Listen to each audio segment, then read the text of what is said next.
আসসালামু আলাইকুম। আমার নাম জাহাঙ্গীর।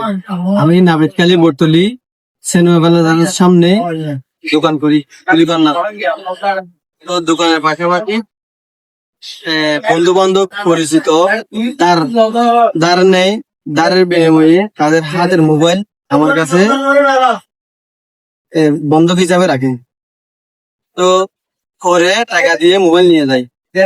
তো এরকমের মধ্যে আমার এলাকার কিংবা আমার বন্ধুর ছোট ভাই এরকম 3 জন আসে রাতের দিকে 19 আগস্ট। তো ওরা এসে একটা মোবাইল আনে, মোবাইল দেওয়ার পরে 2,000 টাকা চাই। তা আমি বলি লক করে দাও এবং এটা যে তোমার মোবাইল সেটা পর্যাপ্ত ডকুমেন্ট দেখাও। তো ওরা বলছে আমরা 3 জনের মধ্যে বাইক অ্যাক্সিডেন্ট করছি, বাইক অ্যাক্সিডেন্ট করে একজন ব্যথা পাইছে, ওকে এই ফার্মেসিতে রেখে ওর মোবাইল নিয়ে আমরা আসছি। তো যেহেতু ওরা অ্যাক্সিডেন্টের কথা বলছে এবং ওরা পরিচিত, সেক্ষেত্রে আমি নেগেটিভ চিন্তা না করে পজিটিভ চিন্তা করে ওদেরকে টাকা দিয়ে দিই। টাকা দেওয়ার কিছুক্ষণ পরেই হঠাৎ করে খবর আসে ওই মোবাইলটা মানে ছিনতাই করে আনছে কিংবা চুরি করে আনছে এরকম।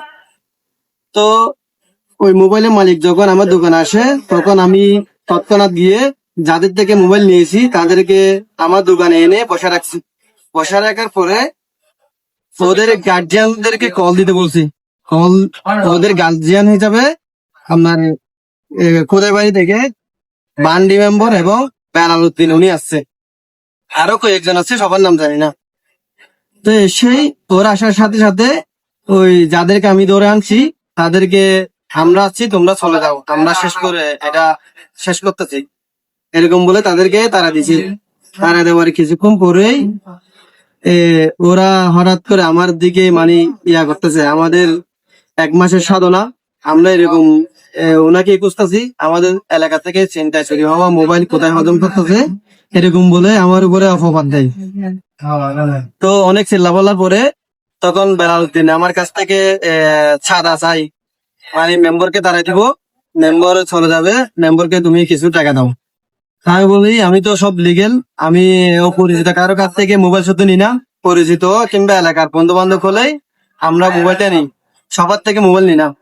তো ওরা যেহেতু বিপদের কথা বলছে, যখন অ্যাক্সিডেন্টের কথা বলছে তখন আমরা সহজেই কোনো যেহেতু অ্যাক্সিডেন্টের কথা বলছে আমরা নেগেটিভ চিন্তা না করে পজিটিভ চিন্তা করে ওদেরকে টাকা দিয়ে দিছি। তো এই জন্য মূলত এই ঝামেলাটা।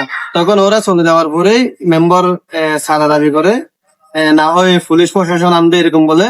তা আমি মেম্বারের নাম্বার খুঁজে না পেয়ে জমিদারকে কল দিছি, জমিদার এসে এটা মীমাংসা করে দিছে। বিচার আচার হয়েছে, হওয়ার পরে এটা মীমাংসা হয়ে গেছে। হওয়ার পরেই এরপরও আমাকে বেলালউদ্দিন অনেক ভাবে মানে ইয়া করতেছে, আমরা এটা সোশ্যাল মিডিয়াতে দিব, বিভিন্ন ভাবে হয়রানি করবো। আমি এগুলাতে কান্না দিয়ে চুপ করেছিলাম। ও যেগুলা দেয় এটা আমি ফরওয়ার্ড করে আমার জমিদারকে দিতাম। আমি এগুলোর মধ্যে এই ঘটনা মীমাংসা হওয়ার পরেও এরা বিভিন্ন ভাবে আমার কাছ থেকে চাঁদা দাবি করে।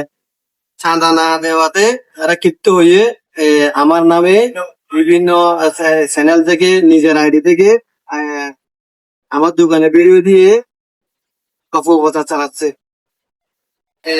আমি প্রশাসনের কাছে এটা সুষ্ঠু তদন্তের মাধ্যমে সুষ্ঠু বিচার চাই।